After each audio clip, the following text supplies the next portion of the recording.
We are back with another episode of the Fed Advantage podcast. I'm your host, Dan Delatorre, and today we're continuing our series, Roadmap to Your Federal Retirement. Last episode, we broke down Social Security. We looked at eligibility, benefit amounts, both reduced and increased, survivor benefits, and tax liability. On this episode, we'll focus on helping you better understand your TSP. We'll talk about the benefits of the TSP, a quick overview of the funds, drawbacks and potential problems, and strategies to help limit these problems.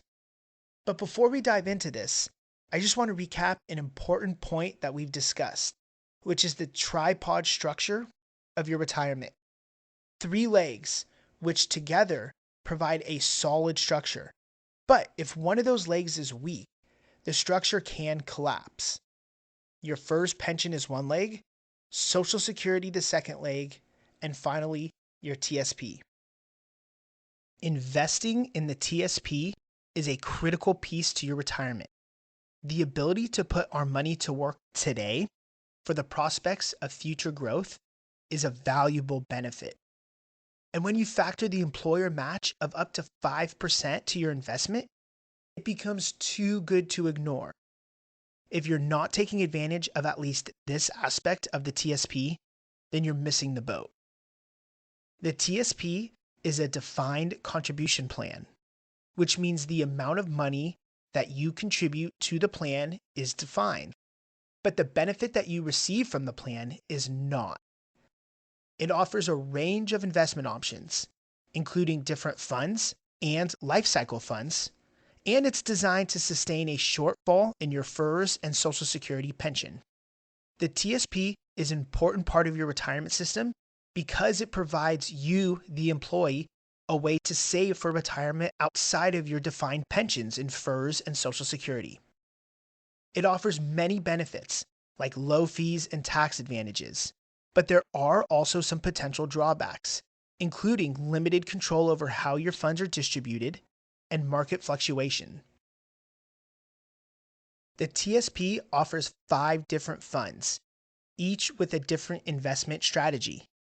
These funds are designed to meet the needs of investors with different investment goals and risk tolerance levels. The 5 funds available through the TSP are the G Fund, F Fund, C Fund, S Fund, and I Fund. The G Fund is the most conservative fund available. It invests in short-term U.S. Treasury securities and is designed to provide a stable return with minimal risk of loss. The G Fund is often compared to a money market fund and is an appropriate option for participants who are approaching retirement age or who have a very low risk tolerance. The F Fund is a fixed income fund that invests in bonds issued by the U.S. government and its agencies. It's designed to provide a higher rate of return than the G Fund while still maintaining a moderate level of risk. The F Fund can be a good option for those of us who want to earn a higher return than the G Fund without taking on too much risk. The C Fund is a stock fund that invests in a broad range of U.S. stocks. It's designed to provide you with exposure to the U.S. stock market and the potential for higher returns over the long run. The C Fund is a great option for participants who have a long time horizon and are comfortable with the risks associated with the stock market.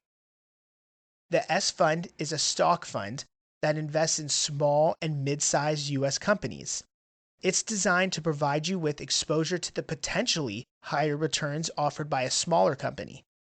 The S Fund is a good option for those of us who just want to diversify their portfolio and potentially earn higher rates of returns than the C Fund. Just remember the golden rule: high risk, high reward. The I Fund is an international stock fund that invests in companies outside the U.S. It's designed to provide participants with exposure to potentially higher returns that are offered by international stocks. The I Fund can be a good option for those of us who want to diversify our portfolios and potentially earn higher returns than the C Fund. In addition to the 5 funds, the TSP also offers life cycle funds. Life cycle funds are a type of fund that automatically adjusts the allocation of investments based on your age and expected retirement date. The TSP offers 5 life cycle funds, ranging from the L Income Fund for those of us who are already retired to the L 2065 Fund for those of us who are just starting our careers. While the TSP offers many benefits, there are some potential drawbacks to using the plan. One of the main drawbacks is limited control over how funds are distributed. Whenever you withdraw from the TSP, they liquidate equal amounts from all your funds. If you own equity funds, which are C, S, or I, then regardless of where the markets are, they'll sell to meet your request. Like in recent times, when the markets are down, they would be selling at a loss and essentially putting you in a position to draw down your investment much quicker than you should be, increasing the chances that you will run out of money at some point. Market fluctuations can also have a significant impact on an employee's retirement savings. The C, S, and I fund are all subject to market risk, which means that their value will go up or down depending on market conditions. The G fund and F fund are not subject to market risk, but they offer lower returns compared to other funds.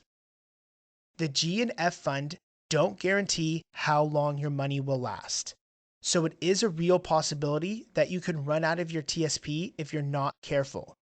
And this is why investing after retirement is much more challenging than investing now, and why you should take steps to minimize these risks. One strategy is to move your money from the TSP into other investment options, such as a guaranteed annuity. An annuity is a type of insurance contract that provides a guarantee stream of income for a set period of time, most often the rest of your life. An annuity can provide protection against market fluctuation and offer a guaranteed stream of income. By moving a portion of your TSP to an annuity, what you're essentially doing is creating another pension for yourself. You're guaranteeing a stream of income for the rest of your life. This stream of income can be enough to fill the shortfall left from FERS and Social Security.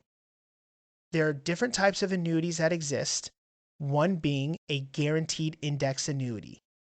A guaranteed indexed annuity provides you with a guaranteed minimum rate of return, while also allowing you to participate in the growth of a market index, most commonly is the S&P 500. In many ways, this is like combining the security of the G or F fund with the growth potential of the C fund. The way it works is that the insurance company guarantees a minimum rate of return to you, the investor. This is typically between 1% to 3%, regardless of how the underlying investments perform. In addition to the guaranteed minimum rate of return, you can also participate in the growth of market index, like the S&P 500. The insurance company will typically cap the amount you can gain, which is usually about 10% per year. So that means if the market index returned 15% in a year, you would only receive a 10% return. If the market returned 5%, then you would receive the full 5%. But if the market has a down year or negative returns, you will still receive your minimal rate of return. One of the greatest benefits of a guaranteed index annuity is that it provides you with protection against market downturns. This can be especially important for those of us who are nearing retirement and cannot afford to lose our money. Overall, the TSP is a valuable retirement savings plan for federal employees. The plans offer a range of investment options with free money through employer matching, low fees, and tax advantages. It is a fantastic vehicle for accumulating funds. However, you should be aware of the potential drawbacks, such as limited control over how your money is distributed and the risk of market fluctuation. Overall, you should carefully consider your investment goals and risk tolerance when choosing how to allocate your TSP funds. With careful planning and management, the TSP can be a valuable tool for building a secure retirement. And with that, we've finished our discussion on the TSP. We talked about the benefits of the TSP, a quick overview of the funds, drawbacks and potential problems, and strategies to limit these problems. We've now talked about all three legs of the federal retirement system. I hope you found value in these last few episodes and that they help you better understand your retirement structure. On our next episode, we'll have a discussion with a federal retirement specialist, my dad, Jim.